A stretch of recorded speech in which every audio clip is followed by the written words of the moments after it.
Hi, this is Julie with Beadaholique, and in this video I'm going to teach you how to make this earring here. And it's a really pretty earring featuring a couple different collections by TierraCast. So up here we have the Vida Moss Dulce collection. So we got a connector link with 3 holes, which is what I'm going to use for the earring. Got a couple buttons and these wonderful cord ends as well. And these are really nice. They're made in America and they are lead-free pewter. You can see they come in a couple finishes. Now for the drop, I pulled a piece from an older collection of TierraCast, which is the Dulce Vida collection. And you just can see how these just look lovely together. So 2 different TierraCast collections, and they just complement each other beautifully.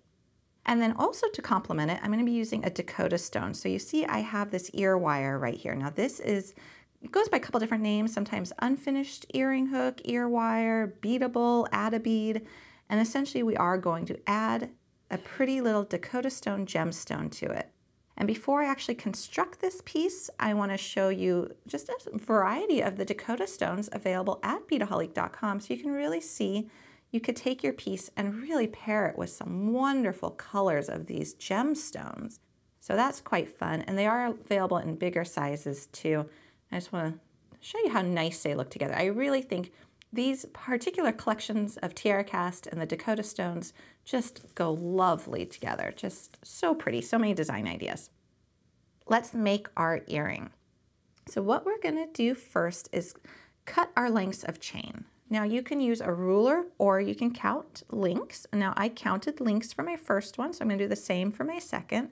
So I wanted to do 12 links. So 1, 2, 3, 4, 5, 6, 7, 8, 9, 10, 11, 12, and I want to cut it on the 13th link, right there.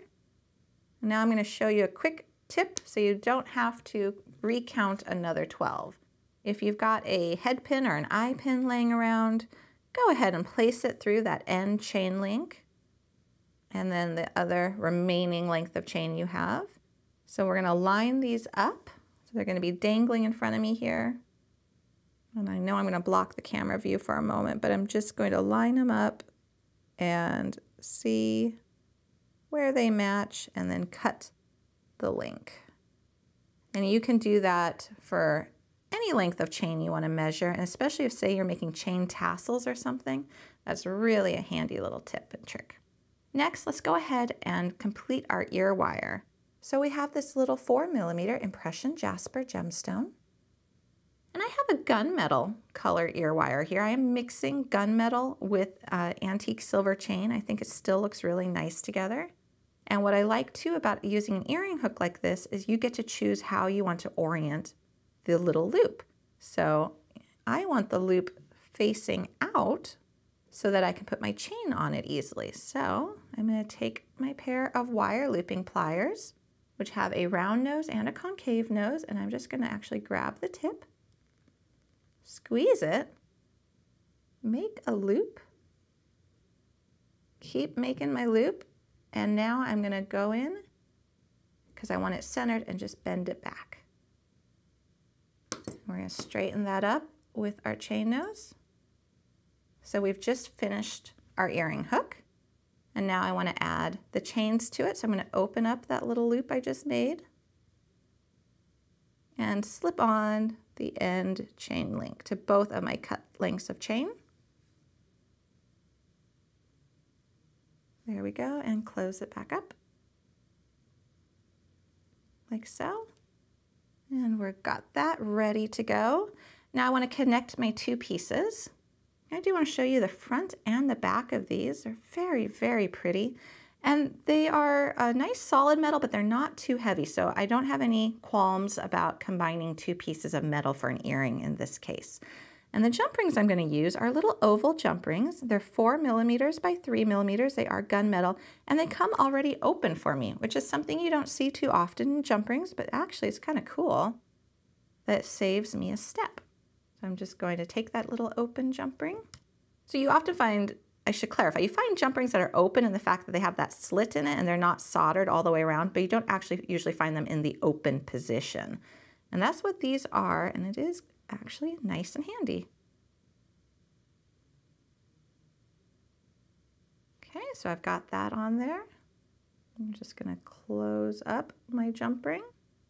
And I want to show you now the back side as well of this little drop. So very pretty. And now we're ready to connect our chain links. And to do that, again, we're just going to use one of these nice jump rings. Going to link it on to that top hole and connect on the chain link.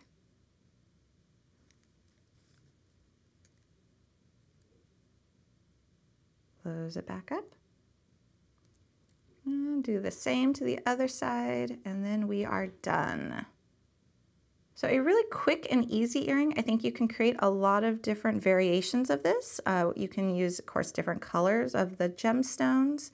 You can also decide if you want to add gemstones in other places along the design. I could have put like a little connector link right here and added a gemstone. That was one thing I was considering doing. You could add a little gemstone link between the drop and the main connector link. Lots of fun things. All right, we're done. Yay, we have our second earring. So there's our pair. And again, it features the TierraCast Vida Mas Dulce line, as well as the TierraCast Dulce Vida line, and some lovely Dakota stones. You can find all the supplies for this project and many more at Beadaholique.com.